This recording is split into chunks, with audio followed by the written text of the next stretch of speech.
l'IA au service de votre mission. Cette présentation a pour but de vous détailler l'élaboration d'une charte de gouvernance IA au service de votre organisation. La mise en place d'une approche responsable de l'intelligence artificielle au sein de l'institution passe par un processus structuré. La première étape est d'élaborer une réflexion sur l'IA, notamment pour éviter le shadow AI, c'est-à-dire l'usage non contrôlé d'outils par les équipes. Nous recommandons de dérouler un cycle en plusieurs points. Acculturation des équipes à la Gen IA. Identification des besoins concrets par l'expérimentation d'outils. Rédaction de la charte d'usage IA, l'établissement d'une feuille de route finalisée. Et enfin, la mise en place du contrôle et audit régulier. Parallèlement, il est crucial de déterminer les types d'IA qui pourraient être pertinents pour l'institution. Que ce soit l'IA conversationnelle pour vos collections et archives, l'IA incarnée comme des avatars de chatbot pour la médiation, ou encore l'IA analytique pour les prévisions de fréquentation ou l'adaptation dynamique des prix de tickets d'exposition. Mais concrètement, pourquoi s'imposer l'élaboration d'une charte d'usage IA ? La charte établit un cadre clair, commun et évolutif, et instaure une responsabilité assumée.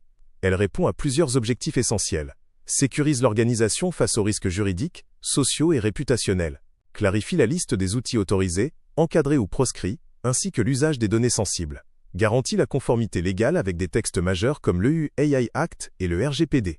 Valorise les métiers humains en assurant que l'IA reste un outil d'assistance et non un substitut. Et enfin, elle préserve la confiance du public, en instaurant une gouvernance claire, et en inscrivant l'IA dans une trajectoire stratégique cohérente avec la mission de l'institution. Le préambule à la charte doit ancrer l'IA dans la logique muséale ou patrimoniale de l'institution. Le musée adopte la charte pour encadrer rigoureusement l'usage de l'intelligence artificielle dans toutes ses missions fondamentales, de la conservation des collections à la relation au public. L'IA est considérée exclusivement comme un outil d'assistance technique. Elle ne doit en aucun cas se substituer à l'expertise scientifique ou curatoriale du musée. La charte repose sur des points clés. En matière de conservation, elle assure la protection des droits d'auteur et des droits patrimoniaux. En matière d'interprétation, elle garantit une pluralité et une diversité des interprétations historiques. Pour la transmission, elle exige la transparence envers les publics, notamment par la traçabilité des sources et l'affichage d'un niveau de certitude sur l'information générée. Enfin, la légitimation scientifique est centrale. Une supervision humaine scientifique ou curatoriale est obligatoire. Cela inclut le droit au renoncement à l'IA lorsque les sources sont lacunaires, controversées ou historiquement sensibles. Les autres points clés de la charte concernent la gestion et la mise en œuvre de l'IA. La première exigence est une supervision scientifique et curatoriale assurée par un comité incluant les conservateurs, les responsables scientifiques et de médiation. Ce comité définit les usages autorisés, sensibles ou interdits, adaptés aux spécificités des collections et des publics du musée.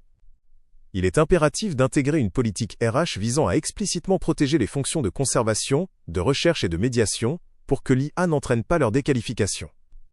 La charte doit également couvrir les obligations juridiques liées au RGPD et aux droits patrimoniaux, ainsi que les exigences contractuelles pour tous les partenaires externes, qu'ils soient scénographes, designers ou podcasteurs. Nous recommandons l'adoption d'un protocole de retour d'expérience, REX, ou d'une note d'impact, qui inverse la logique en anticipant les risques et les bénéfices avant tout usage. Ce protocole est lié au droit au non-recours à l'IA et à la gestion du temps long, en cohérence avec la politique RSE. Enfin, la charte doit prévoir les scénarios critiques et un protocole de crise, par exemple via la publication d'un manifeste IA sur le site web. L'élaboration de la charte IA doit reposer sur une procédure en coécriture pour assurer son succès et son adoption. Cela commence par l'implication des métiers concernés dès la genèse du projet. Plusieurs fonctions au sein de l'organisation sont cruciales pour cette coécriture. Les ressources humaines assurent l'accompagnement sur l'évolution des compétences. Le service juridique valide la conformité réglementaire de la charte. Les syndicats ou le comité d'entreprise garantissent le dialogue social et la transparence interne. Pour être véritablement représentative et efficace, la procédure de coécriture doit impérativement inclure la direction générale, un conservateur des collections, un responsable scientifique ou de recherche, le responsable des publics ou de la médiation, le responsable des systèmes d'information, un référent juridique et RGPD, un représentant de la communication, ainsi qu'un représentant du personnel. Une gouvernance claire est essentielle pour éviter les dérives et responsabiliser chaque acteur de l'IA. Pour cela, la définition des rôles est cruciale. Cette gouvernance se structure autour de 3 rôles clés. 1. La direction. Son rôle est stratégique. La direction valide les grands projets IA en se basant sur les recommandations du comité, elle arbitre en cas de doute ou de conflit, et alloue les ressources nécessaires pour le déploiement. 2. Le référent IA. C'est la personne pivot, souvent secondée par un chef de projet IA pour chaque département. Le référent IA est en charge de la veille technologique et juridique, il ou elle assure la conformité de vos usages, et coordonne l'ensemble des initiatives. 3. Le comité IA. Ce comité est le cerveau interservice. Sa composition doit être large. Des représentants de la conservation, du juridique, des ressources humaines, de la médiation et de la communication. Son rôle est l'évaluation des fiches d'impact des projets et la validation des usages à risque faible ou modéré, garantissant une approche collective et éclairée. Cette répartition des responsabilités garantit un pilotage rigoureux et transparent de l'intelligence artificielle au sein du musée. Avant d'aller plus loin, il est indispensable de réaliser un état des lieux pour évaluer votre utilisation actuelle de l'IA. Ce diagnostic se déploie en 3 étapes clés. Identifier. Commencez par repérer les départements qui utilisent déjà des outils d'IA générative. Cela inclut potentiellement la conservation, la médiation, la communication, la billetterie, ou encore les fonctions support. L'idée est de cartographier l'existant. Listeur et valideur. Listez ensuite précisément tous les outils que vous avez identifiés, qu'il s'agisse de ChatGPT, Gemini, Adobe Firefly ou autres, et vérifiez de manière formelle s'ils sont approuvés et sécurisés par votre direction des systèmes d'information ou DSI. Cartographier. Enfin, analysez vos flux de contenu pour voir où et comment l'IA intervient dans le cycle de vie d'une œuvre, d'une exposition ou d'un document interne ou externe. Cela vous permet de visualiser l'empreinte réelle de l'IA sur l'organisation. Ce travail de cartographie est la base pour rédiger une charte pertinente et adaptée à vos pratiques. Pour garantir une utilisation responsable, il est crucial d'identifier le niveau de risque de chaque projet IA. Le AI Act nous aide à classer ces usages en 4 catégories claires. Le risque interdit. Ici, c'est le stop absolu. Ce sont les pratiques qui vont à l'encontre des valeurs fondamentales de votre institution. Par exemple, le déploiement d'un système de surveillance biométrique des visiteurs, ou la génération de notices d'œuvres sans aucune validation curatoriale humaine. L'obligation clé est simple. La prohibition. Le risque élevé. Ce sont les usages avec un fort potentiel d'impact sur les droits des personnes. On pense par exemple à l'utilisation d'une IA pour la présélection de CV, ou le profilage comportemental des publics. Ces projets exigent des audits externes et un enregistrement rigoureux. Le risque modéré. Ce niveau concerne les outils qui enrichissent l'expérience sans impact critique. L'analyse des données de billetterie pour recommander des expositions, ou la personnalisation algorithmique d'un parcours de visite en font partie. Il vous faudra surtout de la documentation et des tests réguliers. Le risque faible. Ce sont les outils d'assistance qui fluidifient le travail interne.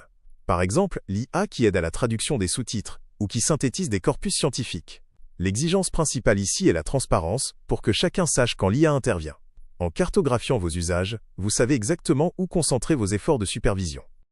Tout projet d'intelligence artificielle au musée doit suivre un processus d'évaluation rigoureux pour garantir sa pertinence et sa conformité. Nous identifions 8 étapes clés. Analyse de finalité culturelle. La première question à se poser est simple. Le projet sert-il réellement notre mission? Si la réponse est non, l'évaluation s'arrête ici. Vérification du niveau de risque. C'est l'étape de classification. Nous utilisons l'échelle définie par l'UAI Act pour déterminer si le risque est faible, modéré, élevé ou interdit. Évaluation d'impact éthique et juridique. Cette phase est critique. Elle doit analyser les biais potentiels, l'usage des données, les droits d'auteur, et même se demander, peut-on faire le projet sans IA? Validation par le comité IA. Le comité IA examine l'ensemble des analyses pour donner un feu vert formel, le fameux go-no-go. Phase de test. Le projet passe ensuite à une expérimentation contrôlée. On recueille les retours terrain pour s'assurer que l'outil fonctionne comme prévu. Optimisation et formation des équipes. Simultanément, on s'assure que les équipes internes sont formées aux nouveaux usages et que leurs compétences sont optimisées. Documentation et traçabilité. Chaque décision et chaque résultat doivent être inscrits dans le registre des décisions, assurant une traçabilité complète du projet. Évaluation annuelle. Enfin, le projet est soumis à une revue annuelle de sa performance et de sa conformité, car la technique et la réglementation sont en constante évolution. C'est ce processus qui sécurise et pérennise l'usage de l'IA au sein de votre institution. La technologie évolue rapidement et la charte ne peut être efficace sans un engagement continu pour éduquer et former votre équipe. C'est un investissement essentiel dans le capital humain. 3 axes de formation sont à privilégier. Les ateliers. Organisez des sessions pratiques sur l'utilisation responsable de l'IA et les directives éthiques de votre charte. Ces ateliers permettent de traduire la théorie en pratiques concrètes. Les régulations. Formez votre personnel sur les aspects légaux, notamment le droit d'auteur et la protection des données. La compréhension des règles de l'industrie est fondamentale. La vigilance. Apprenez à vos équipes à développer un œil critique. Elles doivent pouvoir repérer la désinformation, les deepfakes, ou les visuels qui auraient été manipulés par l'IA de manière non éthique. En faisant de la formation une priorité, vous donnez à vos équipes les moyens de devenir des acteurs responsables de la transformation numérique de l'institution. Les groupes de discussion sont la cheville ouvrière de l'évolution de la charte et de son adoption. C'est le lieu où se prennent les décisions collectives et où l'on trouve les solutions concrètes. Leur travail se concentre sur 3 axes majeurs. Les questions d'ordre stratégique, qui définissent l'orientation à long terme de l'IA au musée. Les questions pragmatiques, qui traitent des applications concrètes et des défis quotidiens. Et les questions de conduite du changement, essentielles pour accompagner l'évolution des compétences de l'ensemble des équipes. Ces groupes garantissent que la charte reste un document vivant, pertinent, et qu'elle est co-construite par les principaux intéressés. Cette diapositive présente l'idée du protocole REX, où REX signifie retour d'expérience. Il s'agit d'un outil essentiel pour formaliser l'apprentissage après chaque projet IA. Ce protocole vise à évaluer ce qui a fonctionné, ce qui a été moins efficace, et à intégrer ces leçons pour améliorer les pratiques futures et faire évoluer la charte elle-même. L'exemple que vous voyez ici est une base à retravailler. C'est un point de départ pour une optimisation continue de votre méthodologie. La note d'impact propose une logique inversée par rapport au protocole REX. Au lieu de faire un bilan a posteriori, elle force l'institution à anticiper les conséquences avant de lancer un projet IA. C'est une grille de lecture qui vous oblige à répondre à des questions fondamentales. Quel est l'objet culturel concerné? S'agit-il d'une œuvre spécifique, d'une période historique, d'une communauté ou d'un territoire? Quel est le type d'intervention de l'IA générative? Est-ce de la génération de contenu, du résumé, de l'interprétation ou de la médiation? Quels sont les bénéfices attendus? Et surtout, quels sont les risques culturels identifiés? Cela inclut la simplification excessive, l'apparition de biais, l'effacement de certaines voix, ou la sacralisation abusive de certains éléments. L'objectif final est d'aboutir à une décision finale formelle et assumée. L'usage est-il autorisé, encadré avec des précautions strictes, ou purement et simplement refusé? C'est l'outil central de la gestion de la responsabilité. Pour encadrer concrètement l'usage de l'intelligence artificielle, il est nécessaire de définir des règles claires à travers une politique de contenu IA. Cette politique s'articule autour de 5 principes fondamentaux. Outils autorisés. Il est impératif de définir quels outils d'IA peuvent être utilisés et de vérifier systématiquement leurs conditions d'utilisation, notamment en matière de données. Règles de prompt. Préciser ce qui peut être utilisé comme données d'entrée. Cela permet de protéger les informations sensibles et les données personnelles. Transparence. Exiger l'étiquetage du contenu généré par l'IA. Cette mention est essentielle pour la confiance du public et la traçabilité. Validation. Instaurer une revue et une validation humaine obligatoire, surtout pour tout contenu destiné à être rendu public. Conformité. Enfin, alignez votre politique avec les exigences légales, en particulier le RGPD pour la protection des données et le droit d'auteur. L'objectif est d'assurer que l'innovation IA se déploie dans un cadre de responsabilité totale. Face à la prolifération des contenus générés ou modifiés par l'IA, il devient vital de renforcer la traçabilité pour maintenir la confiance du public. L'objectif est d'intégrer la traçabilité directement dans vos flux de travail, afin que vos audiences puissent avoir une confiance totale en ce qu'elles voient. Pour y parvenir, 3 actions sont prioritaires. Utilisez un DAM, mettez en place un système de Digital Asset Management pour gérer efficacement les métadonnées de tous vos contenus. Capturez les métadonnées. Assurez-vous que les métadonnées sont capturées, conservées, et accompagnent l'actif tout au long de son cycle de vie. Attribuez la responsabilité. Définissez clairement qui est responsable de la gestion de l'authenticité. Cette tâche relève souvent des équipes juridiques ou des systèmes d'information, qui doivent veiller au respect du protocole. C'est en sécurisant l'origine de vos contenus que vous vous positionnez comme une source d'information de confiance. L'environnement réglementaire de l'intelligence artificielle évolue très rapidement. Pour garantir la pérennité de votre charte, il est impératif de rester en avance sur la réglementation en adoptant une approche de conformité proactive. Ceci implique de mener 3 actions clés de manière continue. Surveillez. Suivez de près les développements nationaux et internationaux, en particulier l'évolution de l'EU AI Act, qui fixe le cadre européen. Examinez. Vérifiez régulièrement la conformité de vos pratiques non seulement avec les nouvelles réglementations IA, mais aussi avec les normes existantes comme le RGPD et les lois sur le droit d'auteur. Informez. Maintenez vos équipes juridiques et de conformité constamment informées des nouveaux risques liés à l'IA, afin qu'elles puissent adapter les protocoles en amont. En faisant de la veille réglementaire une priorité, vous assurez la robustesse juridique et éthique de votre institution. À l'ère de l'IA, garantir l'origine et l'intégrité de vos contenus est fondamental. Pour cela, vous devez adopter les bons outils en vous tournant vers des technologies d'authenticité éprouvées. Nous en recommandons 3 principales. Le DAM, ou Digital Asset Management, c'est l'outil central pour gérer la provenance de vos actifs. Il vous permet de suivre l'historique, la propriété, et surtout les droits d'utilisation de chaque élément multimédia de votre collection. Les Content Credentials. Évaluez l'intégration de solutions comme les Adobe Content Credentials, qui permettent d'intégrer et d'afficher l'historique des modifications de manière totalement transparente. Cela crée une véritable fiche d'identité pour votre contenu. Le watermarking numérique. Envisagez d'utiliser des marqueurs, qu'ils soient visibles ou invisibles, pour clairement indiquer l'origine de l'actif. C'est une méthode efficace pour renforcer votre marque et empêcher l'utilisation non autorisée. L'adoption de ces technologies est la clé pour sécuriser votre patrimoine numérique. Dans la continuité de notre politique de transparence, il est essentiel de marquer vos contenus IA de manière explicite. L'objectif est d'indiquer clairement, par un logo ou une mention visible, que le contenu a été généré ou assisté par une intelligence artificielle. Cette démarche est un pilier de la confiance du public. À ce sujet, nous vous recommandons fortement de consulter les travaux du gouvernement français, et notamment le site web Système de Design, qui propose des directives et des exemples concrets pour la signalisation de la présence de l'IA dans les contenus. La charte d'usage IA n'est pas un document unique, mais un ensemble d'articles et d'annexes qui se déclinent pour différents publics. Le contenu principal de la charte comprend la charte principale elle-même, un listing des outils autorisés/interdits dans l'organisation, avec des règles claires de type do and don't, une grille du protocole REX vierge pour les retours d'expérience, un lexique des principaux termes IA pour s'assurer d'un langage commun, et enfin, des informations sur les indicateurs d'impact carbone de l'IA, ainsi que les annexes pertinentes, incluant des mentions sur les documents et des liens vers des sites de référence, ministères, CNIL, etc. Ces documents sont destinés à plusieurs parties prenantes. Les personnels de l'organisation, bien sûr, mais aussi les partenaires externes, le public, ainsi que la presse, les tutelles et les mécènes, chacun ayant besoin d'informations adaptées à son niveau d'engagement. La charte d'usage IA doit être diffusée selon un écosystème réfléchi qui cible les bonnes informations vers les bonnes parties prenantes. Cet écosystème se divise en deux axes majeurs, interne et externe. Pour l'interne, la charte est intégrée dans le contrat de travail géré par les RH. Elle est également accessible en permanence sur Drive sous différentes formes, comme référentiel juridique et éthique complet, ou sous une version opérationnelle do and don't plus synthétique, pour une consultation rapide par les équipes. Pour l'externe, elle prend la forme d'une version site web, adaptée au public, aux tutelles, aux mécènes et à la presse, assurant une transparence totale.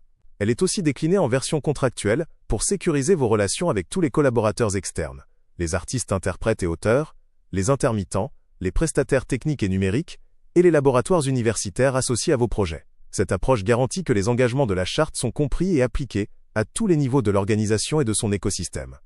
La transparence sur le site web est la vitrine de votre engagement envers le public. Elle doit rassurer et établir la confiance en se basant sur 4 engagements fondamentaux. Vous saurez toujours. Nous nous engageons à indiquer clairement, à tout moment, lorsque l'IA est utilisée dans la création de contenu et à préciser sa fonction exacte. Données protégées. Nous fournissons une information claire sur la manière dont les données personnelles sont collectées, traitées et surtout utilisées, dans le respect des réglementations en vigueur. Contact humain. Nous garantissons que l'utilisateur aura toujours accès à un canal humain pour toute question, réclamation ou pour un recours face à une décision algorithmique. Pour tous. Enfin, nous veillons à ce que l'IA soit utilisée pour améliorer l'accessibilité de nos dispositifs et de nos contenus, garantissant que l'innovation sert l'inclusion. Ces engagements sont votre manifeste public pour une IA éthique et responsable. L'intelligence artificielle est une technologie en constante évolution, et par conséquent, la charte et ses conditions d'application doivent évoluer avec elle. Nous préconisons une démarche de révision et d'amélioration continue, basée sur le cycle qualité Plan d'eau Check Act ou PDCA. Planifié. Cela implique la mise à jour annuelle de la charte pour l'aligner sur l'évolution de l'EU AI Act et des nouvelles technologies disponibles. Déployer. C'est la phase d'action où vous mettez en œuvre les nouveaux projets et déployez les formations nécessaires pour les équipes. Checker. Cette étape consiste en un audit annuel de la conformité et de l'efficacité des projets IA déployés pour mesurer leur impact réel. Agir. Enfin, vous intégrez les retours des usagers et des agents culturels pour améliorer vos pratiques et potentiellement publier un rapport de transparence externe dans le rapport annuel, si cela est jugé pertinent. Ce cycle garantit que votre charte reste pertinente, agile et totalement conforme dans le temps. Le registre des décisions est l'outil de mémoire et de gouvernance de votre institution. Il permet de centraliser et de tracer l'ensemble de votre démarche IA, et il se compose de plusieurs éléments. Le registre des projets IA, c'est un inventaire central de toutes les initiatives. Il documente leur statut et leur niveau de risque, offrant une vue d'ensemble essentielle pour éviter le phénomène du shadow AI. La fiche d'impact par projet, issue du protocole REX, c'est une grille d'évaluation standardisée. Elle détaille de manière précise les biais potentiels, les données utilisées et l'usage prévu de chaque outil. Le journal d'évaluation et de décision. Il s'agit de la trace écrite de toutes les décisions clés. Il permet de capitaliser sur les succès, d'analyser les échecs et d'améliorer ainsi les pratiques futures. La politique de stockage et de suppression des données. Enfin, ce document établit des règles claires sur le cycle de vie des données utilisées pour chaque projet, assurant la conformité au RGPD et la gestion responsable de l'information. Ce registre est la preuve de votre engagement pour une IA transparente et maîtrisée. La mise en œuvre de la charte s'articule autour d'un processus en 4 phases itératives. Note importante. Même si vous avez déjà formé vos équipes, il est crucial d'actualiser ou de compléter cette formation selon les besoins spécifiques identifiés à chaque étape. Phase 1. Identifier les cas d'usage et les risques. C'est la phase de diagnostic, où vous cartographiez l'existant et évaluez le niveau de risque de chaque pratique, comme nous l'avons vu. Phase 2. Coécriture et validation de la charte. C'est la phase de production du document en collaboration avec tous les services, suivie de la validation formelle par la direction et le comité IA. Phase 3. Plan de développement des compétences. Cette phase est consacrée à la mise en place concrète des formations et de l'acculturation des équipes à la charte et aux nouveaux outils. Phase 4. Révision régulière et ajustement. C'est la phase de maintenance continue, où vous intégrez les retours d'expérience, mettez à jour la charte, et ajustez les protocoles en fonction des évolutions réglementaires et technologiques. Ce plan en 4 étapes garantit une intégration complète et durable de l'IA responsable dans votre institution. La mise en œuvre de la charte n'est pas un point d'arrivée, mais le début d'un processus continu. Le titre le dit. La technologie évolue, les compétences aussi. L'acculturation à l'IA ne s'arrête jamais. Pour maintenir l'expertise interne à niveau, il est indispensable de mettre en place une dynamique d'apprentissage constante. Organisez des sessions de sensibilisation régulières pour l'ensemble de l'équipe, des dirigeants aux fonctions métiers. Créer des guides internes d'usage et une documentation de cas sectoriels concrets pour traduire la charte en actions quotidiennes. Mettre en place une veille technologique et réglementaire partagée, pilotée par le référent IA, pour anticiper les évolutions. Et enfin, encourager la participation et le suivi d'ateliers spécifiques organisés par des réseaux professionnels comme Musovation ou l'OSIM. En cultivant cette soif d'apprendre, vous assurez à votre organisation une longueur d'avance dans la maîtrise des enjeux de l'intelligence artificielle. Pour passer de la réflexion à l'action concrète, voici votre plan d'action immédiat structuré sur 3 mois. Début février 2026. La première action est de distribuer les feuilles de protocole REX à remplir par les équipes. L'objectif est de collecter les premiers retours d'expérience avant la fin janvier. Fin mars 2026. Désignez officiellement votre référent IA au sein de l'équipe. Cette personne sera le point de contact et le pilote de la démarche. Mi-avril 2026. Listez tous vos projets IA existants, en cours ou même simplement envisagés, et passez-les au thermomètre de risque pour les classer. C'est sur cette base que vous pourrez organiser la première réunion de votre comité IA afin de discuter des résultats du diagnostic et de prioriser les chantiers à venir. En respectant ces jalons, vous initiez une démarche structurée et rapide pour encadrer l'intelligence artificielle. Nous arrivons à la fin de cette présentation. Retenez ce message clé, qui est l'esprit même de la charte de gouvernance IA. Ce cadre n'est pas une contrainte, mais une garantie de qualité et de légitimité pour toute innovation future. C'est en encadrant l'IA que vous lui donnez sa pleine valeur pour votre institution. Pour vous aider à concrétiser votre plan, voici une boîte à outils pour démarrer, regroupant des contacts et des ressources essentielles. Vous pouvez tout d'abord vous appuyer sur votre référent, notamment Elisabeth Graville de Musovation. Ensuite, pour l'accompagnement et les ressources externes, nous vous recommandons de consulter le lien vers le GPT de la Musom Week, de penser à la création de votre propre notebook LM. Vous pouvez y intégrer les transcriptions des groupes de discussion, ainsi que des exemples de chartes du secteur. Nous vous fournissons ici les liens vers le portail des chartes IA de l'administration et vers le PDF de la charte du ministère de la Culture. Enfin, vous noterez que cette diapositive elle-même a été générée avec IA. N'hésitez pas à me suivre sur LinkedIn pour rester informé des dernières actualités sur l'IA dans le secteur culturel.